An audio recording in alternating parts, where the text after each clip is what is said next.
Welcome back, guys. We're going to do the last part of 2D motion in this section, the next one. And the next little wrinkle they could throw at you would be shooting something at an angle. Most of the time, it'll be a horizontal launch problem, but it is possible they could say that you would have to have something that would be at an angle. So here's our initial velocity. It is 25 meters per second at 37 degrees with respect to the x-axis. What should you do if your initial velocity is at an angle? You should resolve it.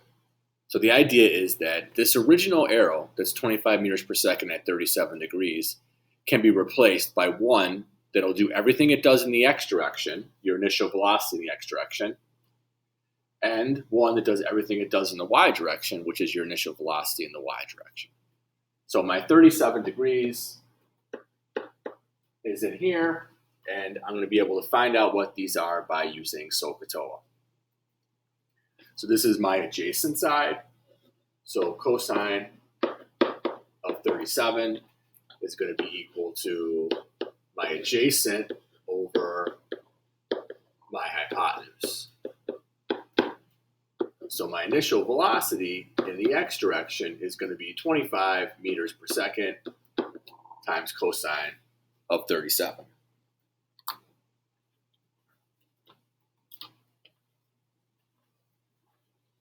Which I think is 20. But yeah. So our initial velocity in the x direction is 20. For the y, since this is our opposite side, I'm going to use sine. And I'm going to say that sine of 37 is going to be the initial velocity in the y direction divided by 25.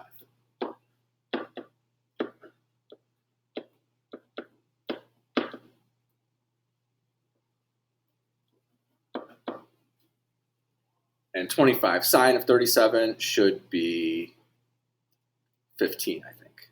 Yeah. And now once you have those components, you're going to follow the same rules you did in the previous parts. So I'm going to put those into the chart. So in the x direction, this is going to be 20. Again, the final is going to be 20. And my acceleration is 0. In the y direction, my initial velocity is 15, and my acceleration is going to be negative 10. So if we have something shot at an angle on Earth, we would know this amount of things. All right, so let's try a problem. A cannon is launched on level ground at 30 degrees with respect to the x-axis at 45 meters per second. What is the max distance, the max height? And we're going to assume that we are firing from level ground. So from the ground back to the ground, your displacement in the y direction is 0. So I'm going to make a ground to ground chart for x direction and for y direction. And I'm going to have v naught, v, a, x minus x naught, and t. And right now, they're telling us that this is 0. And we also know that our acceleration in the y direction is going to be negative 10. We know the acceleration in the x direction is going to be 0. Looking at our initial velocity, it's going to be 45 meters per second at an angle of 30. And so these two components will take the place of this 45. Our initial velocity in the x direction will do all that this velocity does sideways to start with, and our initial velocity in the y direction will do all that this does up. For v naught x, I'm going to use cosine. So I would say that cosine of 30 is going to be v naught x over 45. So v naught x is 45 cosine 30, which I think is 39, but let me put it in the calculator to be sure. Yep, 39. And so in my chart, it's going to be 39 and 39. So since there is no acceleration in this direction, that's going to be our velocity throughout, because our assumption is there's no air resistance. In the y direction, I'm going to use sine, and I'm going to say sine of 30 is going to be equal to v naught y over 45. And so v naught y is going to be 45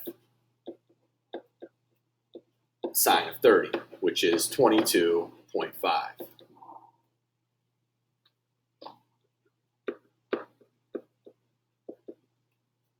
Now, I do know one additional thing because I know it's coming back down to level ground. I know that when I launch something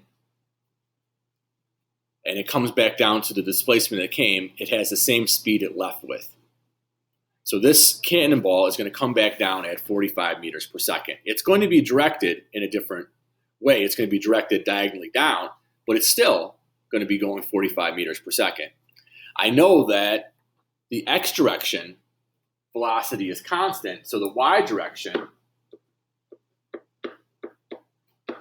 is going to be negative 22.5.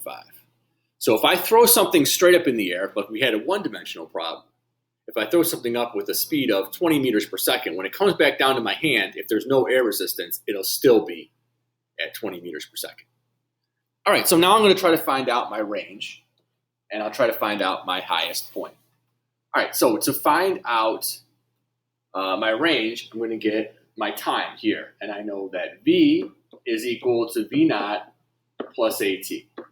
So v minus v naught over a is going to be equal to t. And those of you that caught on quick will realize this time is going to be 4.5 seconds, because every 10 seconds my velocity is going to change by negative 10. So it's going to go from 22.5 to, after 1 second, 12.5, after 2 seconds, 2.5, after 2.25 seconds to 0, and then back down. So my final is negative 22.5, and I'm subtracting from my initial, which is 22.5, and dividing by negative 10.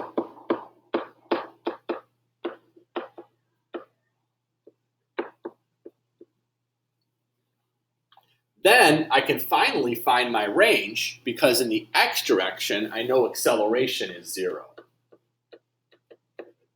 So my range is going to be x minus x naught equals v naught t plus 1/2 at squared, and this entire thing cancels out. And so I just have 39 times 4.5.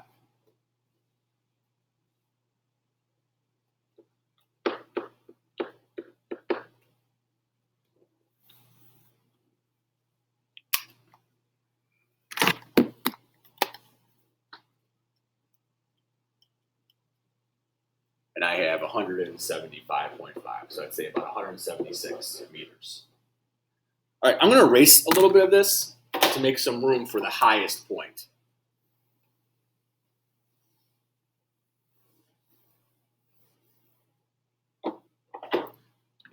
So if we look at what's going on here, we have a cannon that's on level ground, and it's shooting a cannonball,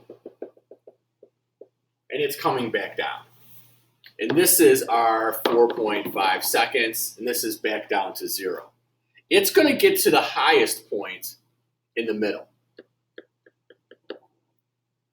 So this is going to be 4.5 seconds divided by 2.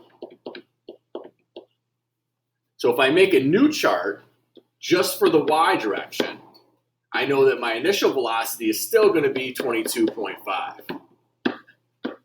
My acceleration is still going to be negative 10.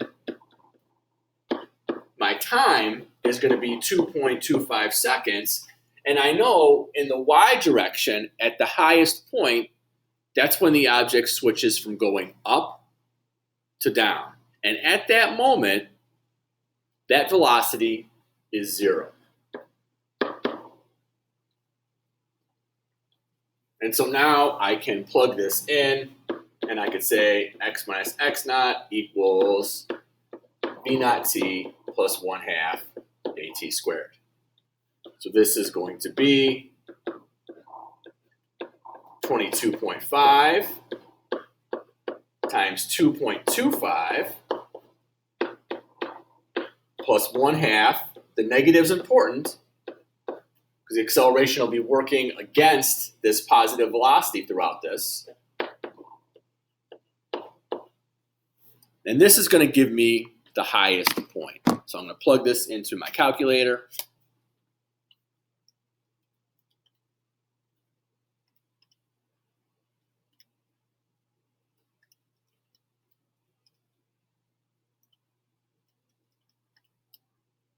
And I have 25.3.